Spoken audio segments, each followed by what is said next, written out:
Welcome back to Ask Abundance. Today I'm joined by Kim Wheeler-Poitevien, and Kim has been doing one-on-ones with us for years and years. If you end up wanting to do a one-on-one with Kim, you can hit me up on social and I will send you a link, or you can click this in the show notes if you're listening on the pod. Here's today's question. I didn't get into this work to run a business, but private practice means I'm operating inside a capitalist system, whether I like it or not. Charging fees, marketing, and thinking about income can start to feel at odds with my values around care, access, and social justice.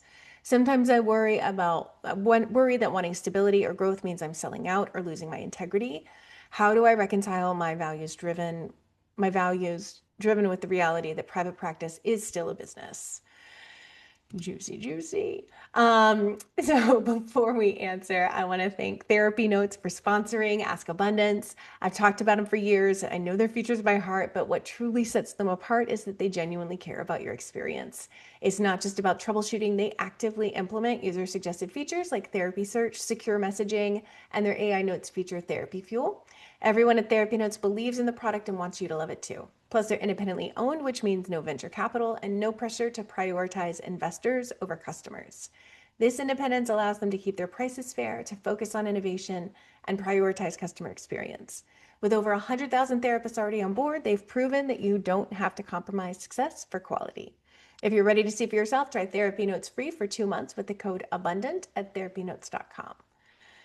All right. What are your thoughts, Kim? Um, I mean, it is tough, Mm-hmm. and there are there are quite a few ways that you can, go about this. And I feel like recently that a lot of people really want to do, they want equitable fee scales. They want to really have, something that's like a little bit more of, social justice. And I think that a lot of those things can still be created, and you can still be able to have a thriving practice. Mm-hmm. And I think that it's one of those where you can start your practice that way, or you can kind of pivot and you can kind of adjust to it. And I think just like if your values change and you can say, okay, well, there are particular practices that I want to implement, or policies that I want to implement in my practice, that you can. Um, but this is the beauty about you owning your own business, is that you can do what you want to do. Mm-hmm. I'm a social worker, so I don't really do means testing, but I've always have reduced rates. I don't believe in means testing. I feel like that's a whole other thing. I'm Mm-hmm. not really a fan of it.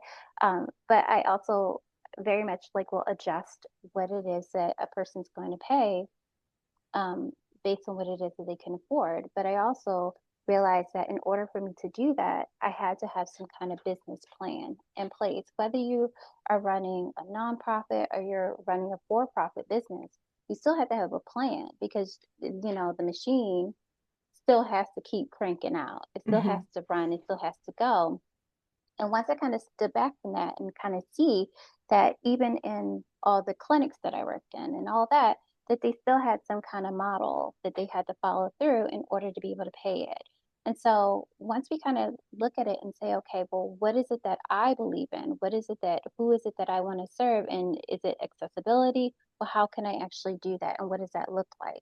Well, Mm-hmm. accessibility for some person may be insurance, another person may be that they do pro bono or they just do reduced rates. Another person may be on open path. Another person may say, okay, well, I'm going to do like the green bottle. Mm-hmm. Each person, you can do that, and it can be whatever it is that you want it to be. And so that's the beautiful part about it being your business. Um, Yeah. but I think that sometimes we're really stuck on how something has to be, that it has to be a particular way, and it doesn't have to be, um, how one person runs their business. You don't Mm-hmm. have to have a practice where you're charging $250 per session. You could have a practice where you're charging less than that. And also looking at the population that you work with, the location that you work with, the market that you're actually in, and seeing if that's realistic and if that's appropriate for where you are. Mm-hmm. It isn't a one size fits all. And I think that that's what we have to kind of look at, that we're looking at what one person is doing in one particular part of the country or whatever the population you're working with, that you can adjust it to meet, the needs of like your own clientele. Hmm. And I think you have to be really clear on your own math and your own needs Absolutely. before you do this. Because I've Absolutely. seen so many people who really genuinely care about accessibility go into private practice and set rates that like they can't pay their taxes, they can't really pay their bills. No. And they end up with this volume-based practice where they have to see so many people. I saw this comedian the other day, and he's like, I've got this sliding scale therapist. She only charges me $25. So we're basically just two poor people talking. And it's like you have to do the math. You can't just lead with your heart in a business. You have space for your heart in a business, but a business requires that you are responsible for that business, and that means there's cash flow. Well, absolutely. And I think that's the hard thing. And this is when I talk to people about the fact that like if you want to open a private practice, it is a business and a Hmm. business has to run and money is a resource.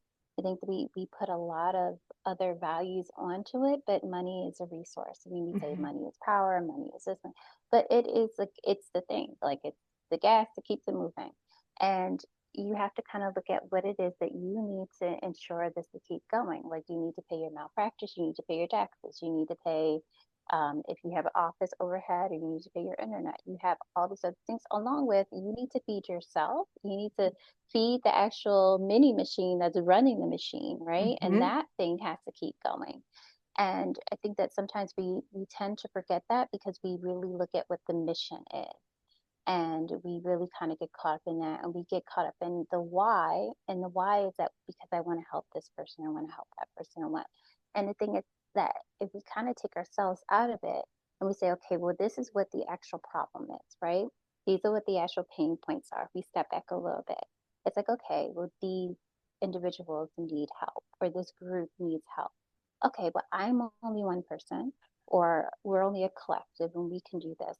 But wouldn't it be great if there were more people who could do this, right? Or Hmm. wouldn't it be great if we could stay here and not be burnt out?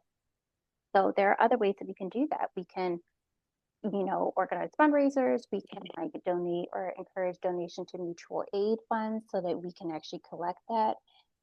You can be a part of a whole bunch of other systems where you're like, okay, I can accept from this particular, organization, and I can still collect my fee or close to my fee, Hmm. um, but I'm getting it from a mutual aid, organization. And so there are a lot of other ways that a person who may not have the actual funds themselves to pay for therapy um, could still pay your rate. Hmm. But we have to kind of be creative about it and also realize that each one of us still needs, income, and we still need to be able to pay ourselves, and that what we do um, is a valuable service.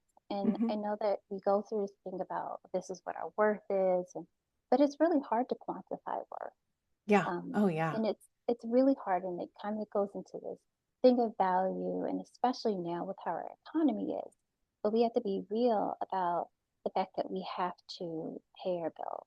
Hmm. Um, so no, but we didn't, like we didn't go into this to um, take a vow of poverty. Well, maybe I didn't. But I Hmm. like to help people, but I also like um, to be able to eat and to Hmm. like not have the, financial insecurity. And you can't really help someone else if you're again sitting right next to them having the same issues. Yeah. Yeah. Absolutely. Well, thanks so much, Kim. And y'all, we will have the worksheet, your free worksheet from this Ask Abundance in the show notes. You've got a link. And if you're watching on social, you can DM the word sheets. And we'll see you next week.